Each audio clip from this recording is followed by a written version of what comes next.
Thank you for having us today. We're here to talk about electrification and really a topic that has been keeping me up at night for a long time. And we have a couple of great panelists with us. Luckily, your bios were included in the application, so that's how prepared I am today. We have Peter Rusin, who's the Senior Electrification Manager at Tri-State Generation and Transmission Association, and I'll let you do a more thorough job of explaining yourself after I get us kicked off here. And Kathleen Stacks, who's a new acquaintance of mine, but someone I'm really enjoying getting to know, the Executive Director for Western Freedom. So the Colorado Energy Office in 2021 passed the Greenhouse Gas Roadmap, and they took a lot of near-term actions, a lot of legislation, a lot of regulation for each sector of the economy.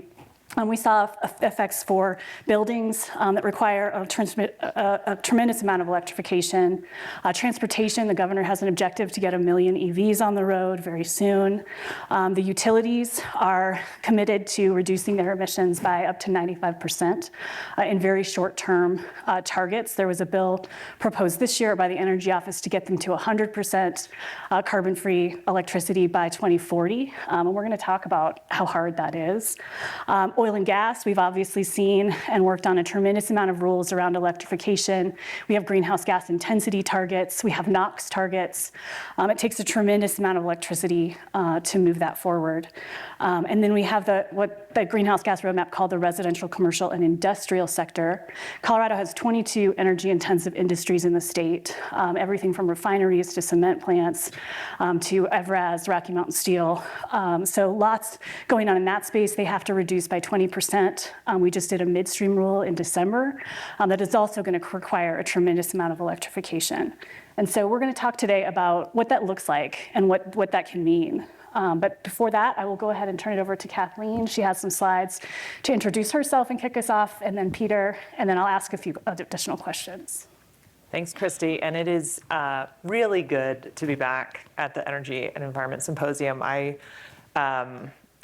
was with the Department of Natural Resources and then the Energy Office from about 2014 to 2019. So got to come to some of these early events, and it's good to be back. I'm now the Executive Director of an organization called Western Freedom, which is focusing primarily on regionalization of the Western electricity grid. So trying to get the entire grid system and the underlying markets more coordinated across the West, which will have pretty big affordability, reliability, and for those who care, climate benefits. We represent large commercial and industrial customers, so some of these large industrial loads, as well as tech, retail, mining, manufacturing. So all of those sectors for whom energy is a big part of their bottom line. And so I am here to talk about how scary this really is. So the Western Electricity Coordinating Council, WEC, which really sort of oversees some of the reliability details for the West, and I printed myself out these slides, which are not much bigger than that screen right there, so yeah, it's still small. She forgot her readers. Yeah. Let's be honest. I need something. I'm trying to save on color printing. Anyway, what you can see here is how much load growth we are expecting across the West, and how much these projections have increased just in the last couple of years. And so these are numbers from 2024. WEC will put out their 2025 report here in the next couple of months. But you can see that the resource plans right now forecast annual demand to grow by 20.4% between 2025 and 2034, which is more than double the 9.6% growth forecast from 2022. A lot of this is due to the increase of data centers and large loads, other large loads like that. Cryptocurrency, as we're starting to see some of these really big loads that need big amounts of power in a very short amount of time. WEC has done this report to really report out on whether or not we're going to have enough power to serve not just these new large loads, but the loads that we have existing today. Part of this is how we're going to, is what new resource additions we need to bring online. So by 2035, we're going to need 172 gigawatts of new generation, which is what is currently planned. More than 85% of that is battery storage, wind, and solar. But this is a whole lot of generation across a whole bunch of different resources. So a lot of these, so the other challenge here is that utilities have to put together integrated resource plans. So here's how we're going to actually develop these resources. Here's where we're going to put them. Here's how much we need to meet our projected load growth. A lot of times they're pretty close. Although in 2023, the IRPs, the resources that were planned to come online, only 53% of those came online for utilities in the West. So they're planning, but they're not actually getting built yet. So not only are these projections of load growth increasing, the amount of generation we're actually able to build doesn't meet that. So we're not on track to meet what we need, what we're projected to need. So it's really, I'm just here to depress you all here. They know. I've never heard of it. So I don't have an uplifting end slide. That's, here we are. It's pretty. But I just wanted to sort of set the context for the entire West of how hard this is really going to be as we continue to increase electrification goals and what we have ahead of us just with the way things are today. That depressing news. I'll pass it over to you. All right, thank you. You guys, Peter's really taking one from the team today with us. So I'll try and be a little bit more uplifting, but we'll continue down on this negative path just a little bit longer, and then we'll turn it around. But to kind of put it in perspective, that 172 gigawatts, which is a lot, to kind of make it more personal. So the utility I work for, Tri-State Generation Transmission, we're actually owned by 16 Colorado members, 41 members overall, and we provide the power to them. It took us 70 years to grow to 2 gigawatts. What we're looking at in terms of the explosion over the next 10 years is that just residential homes alone is another 1.5 gigawatts. Then you take the transportation of EV vehicles, not long-haul trucking, that's another half a gigawatt. So before we even talk about data centers, oil and gas electrification, we basically have to double in size to meet the ongoing electrification. And for us, it's coming. Whether it's regulated or not, we serve a lot of propane in our residential homes. So we have to electrify, or they're electrifying because the market's telling them to do that. So when it comes to oil and gas, we decided about a year and a half ago that this challenge is coming. It's hard to build new power plants. It's hard to build new transmission lines. And so what we're trying to do underneath our program is really work with our oil and gas customers to figure out how do we stretch our resources. So maybe we can do, we can't really turn off a gas uplift compressor, right? You want that pretty much running 24/7 to generate your production. But maybe there's a compressor station along the line that we can make dual fuel, or it is potentially has gas and you need to electrify it to meet your emissions target, but we'll pay you to keep that natural gas or that combustion burner on site so we can call for it for those 100 hours, 200 hours a year that we really need it to support the grid. And so that's what our program is really all about, is like finding efficiency, helping our members meet targets. Because technically you as oil and gas, if you're within our territory, you actually own part of the company. And so if we can have different ways that we can have energy efficiency, reduce our demand, and then find these ways to pair different technologies. So even though someone might not be able to shut off a separation vessel or a gas uplift, we can find a compressor station that we can pair that with. Or for us, that's also looking between customer classes, that we can have residential homes that switch back to propane furnaces or natural gas furnaces from an electric air source heat pump. And just find those ways and being much more interactive. And so what we really are coming to is, one, being flexible, and two, also really becoming, working with our oil and gas and all of our customers and being much more communicative. Because what's kind of scary, in a probably not for you guys, but if you guys fix the permitting issues that was talked in the last session, we are going to, it's really still hard for us to get power there within 2 years, right? You guys know how that is. So if you fix the permitting issue, you might still have a power issue. So how do we get those to align at the same time and make it so we can have all this great production and continue forward? Wonderful. And just to put, a little bit of that into perspective with some statistics, we've talked a lot about electrification for drilling. We talk a little bit less about electrification for completions or fracking. An electric drill rig takes a 3 megawatt drop. That's about 1.5 times the amount of energy it takes to power Ball Arena in Denver when they're freezing the floor in June for the Stanley Cup. So it's a tremendous amount of energy for an average drill time of a 6-day well, right? And say you've got a, I don't know, 15-well pad. I'm not doing math on the fly. My days of engineering are over. But you can see, that's a temporary activity. We know for the midstream rule, we calculated about I think it was 478 megawatts. I think Ana Gutierrez will be up here later and she can correct me if that's wrong. And I think, Peter, you alluded to the fact that that's actually a lot more. And that's, again, by a 2030 target. And so everyone's sort of scrambling for this electrification all at the same time. And so I just want to put that into perspective. Completions is also a 12 to 24 megawatt surge.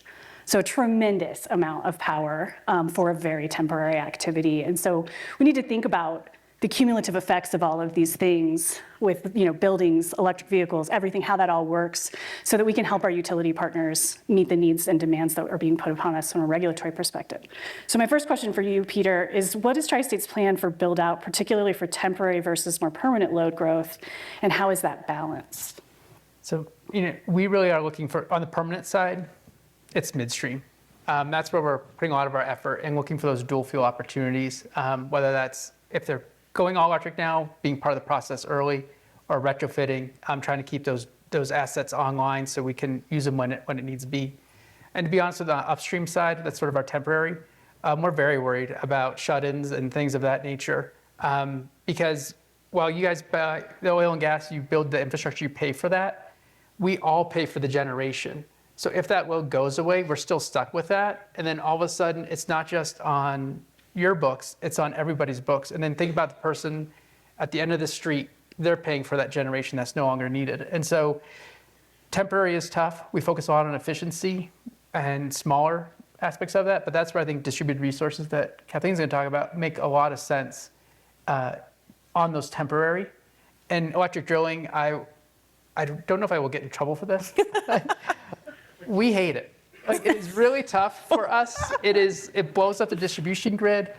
It is not cost effective. We can't reuse the equipment. Please don't tell my bosses I said that, but it really is difficult for us. And I know it's coming up on a lot of permits and some are really advanced. And I know the technology will get there, but it's kind of like, I think we said when the president that we're on the forward curve. I wish we weren't on the forward curve on some of the permit stuff, because it makes it harder for us, especially since it's not quite proven yet all the way through. Yeah, thank you for that. Through one of my other clients, I do a lot of work for the Colorado Chamber of Commerce and have had an opportunity to talk to Google and Amazon, and they obviously have plans for data centers, but we're starting to see those go into other states because of Colorado's regulatory environment. And I think that's really unfortunate. And I know there's some panels on that coming up. But Kathleen, we're hearing about those similar challenges for data centers, but also mining, energy intensive industries. Can you opine on sort of what you're seeing and challenges with those other sectors? Absolutely. I mean, I think the data centers are sort of the big headline right now because they need big power and they need it yesterday. And it's not like there's utilities that are just sitting on an extra 500 megawatts of generation that they're like, oh yeah, just plug in right here, we're good. That doesn't exist. And they don't have the transmission to connect into, a bigger system. Like this, there's a ton of infrastructure that actually needs to get built. And the regulatory environment is really challenging. And so what we're seeing is actually we're starting to see some really creative regulatory frameworks where you're getting special tariffs for some of these large loads where the large load will take on a certain amount of the costs of all the generation and the connection infrastructure that it's going to take to actually get this load onto the grid. You're seeing some of these creative type solutions where you're seeing some of the resources built on site. So you get these distributed energy resources. I was kind of laughing with someone recently who knew that nuclear might be a distributed resource. But we're starting to see those conversations where you might get some kind of small modular reactor kind of behind the meter for a data center that's owned by Microsoft or somebody like that. The challenge there still, though, is that whatever is behind the meter actually does need to connect into the grid.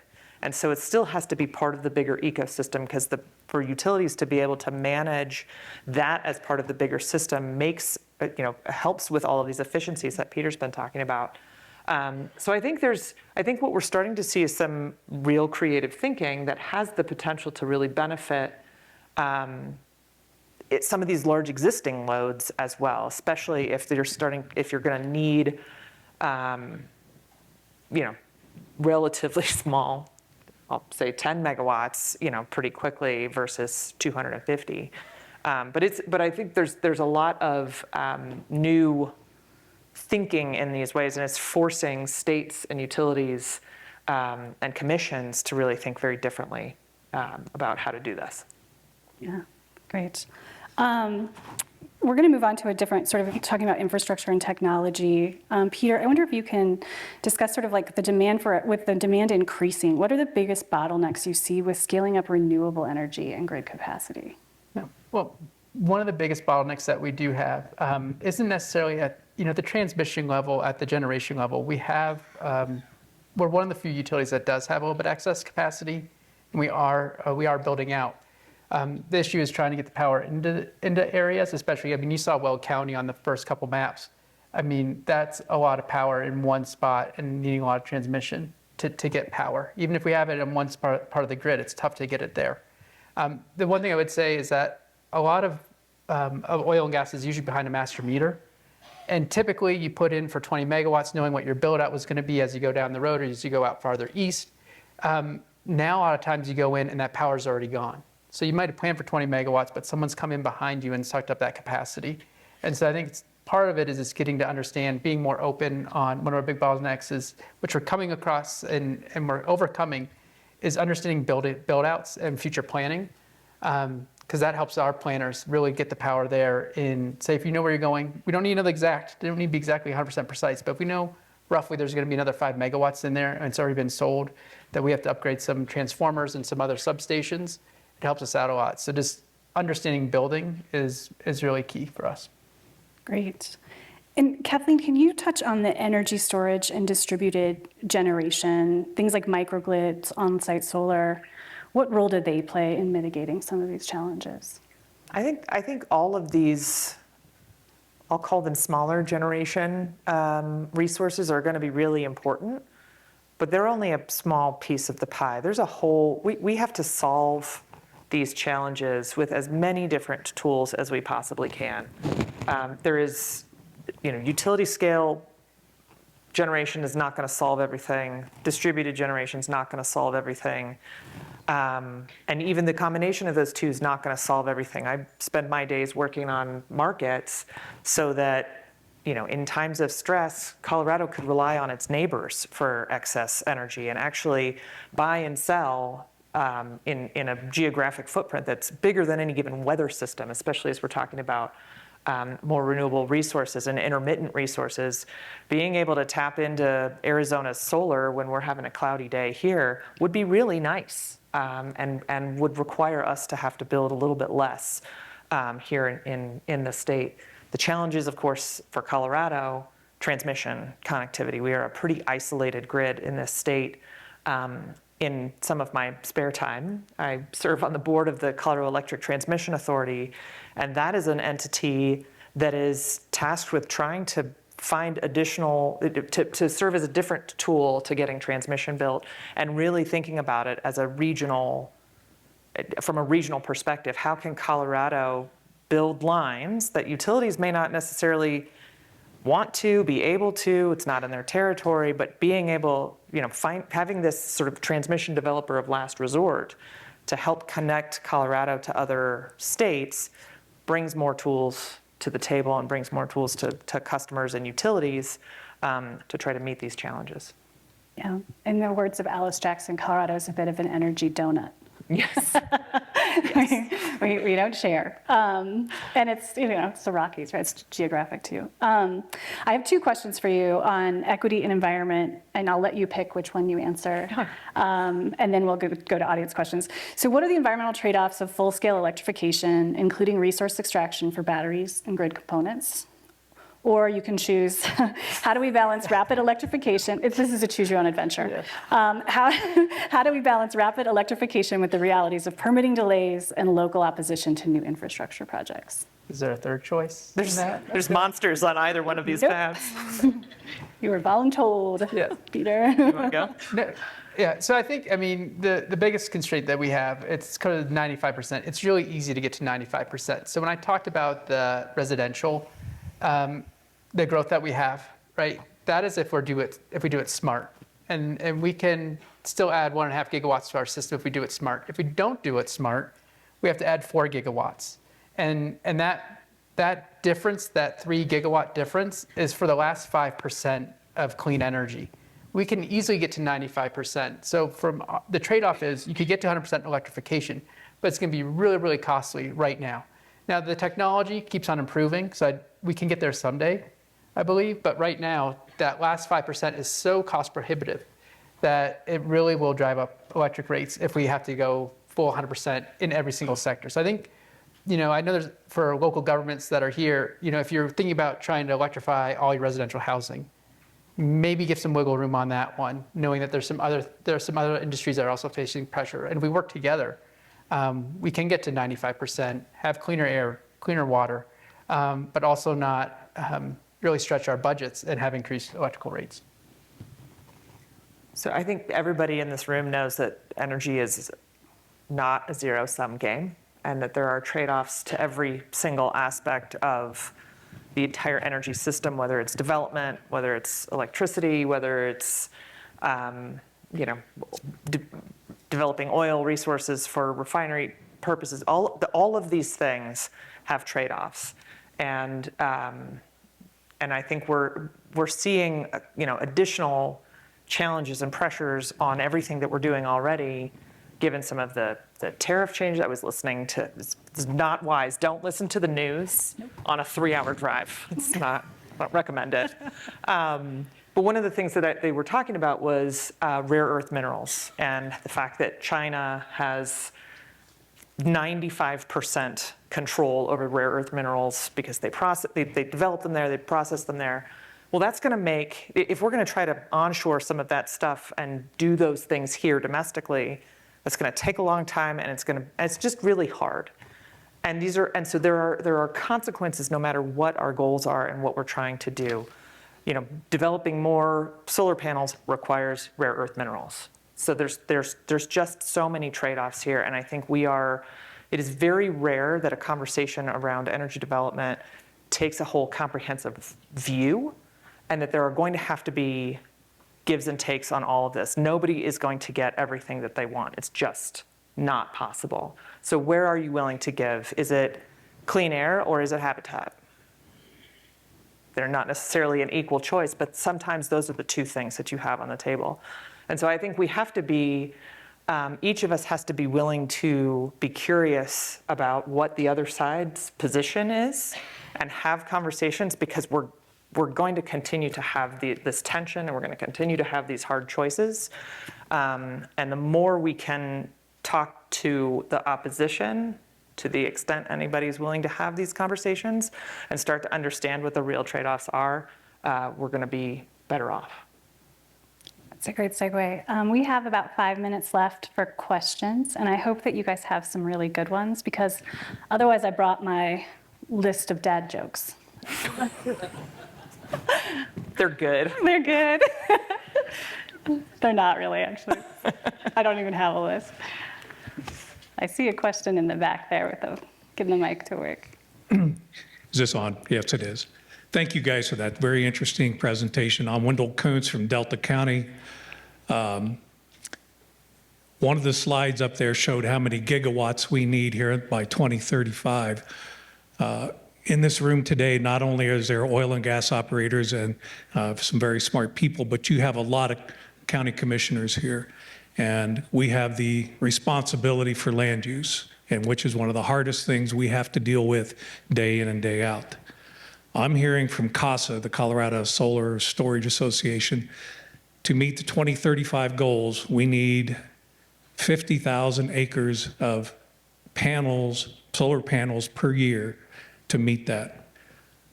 How can we do that?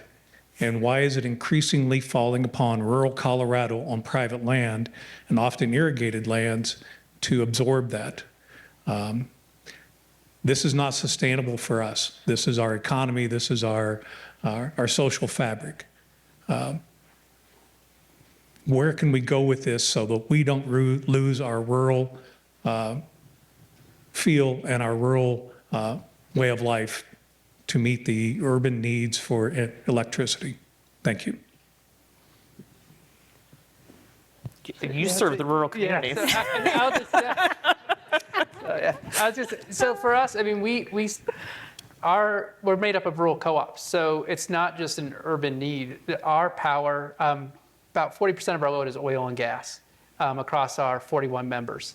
And so it's not that it's just an urban need, it's the way with the regulation, and frankly, solar and wind are cheaper than our lowest cost coal plant. And so for us, if you have kind of the triangle talking about the different, there's always a trade-off. So reliability, affordability, and availability of power. And so there's no real good answer, I'll tell you that. It's sort of that coordination of being active on projects, communicating with the community. But even though we're rural, we're still faced with, our build out is 36 megawatts or 3.6 gigawatts of wind and solar throughout our footprint. And so there's probably not a really good answer for it. And other than just trying to mitigate as much as you can or work with the communities and see where things are placed, whether it's brownfield. So we've had some coal plants that have shut down. So we're looking out of our coal mines. We're adding in renewables. Helping building the tax base up in those cases. And then in other places, it's kind of the landowner's choice. We see a lot of good wind projects out east, which helps bring revenue into those landowners that are, we're cattle ranchers, still are cattle ranchers, but now have extra income to weather some of the storm. Now I know I get the vistas might change a little bit. And that's a local issue and it depends on how you want to do it as a county. So everyone can be a little bit different. And I appreciate the local control that Jason talked about. County, I know I worked on a 7 megawatt solar array there that fit onto a farm. Is it a perfect world? No, but as you mentioned, there's trade-offs in every single one of these choices that we make.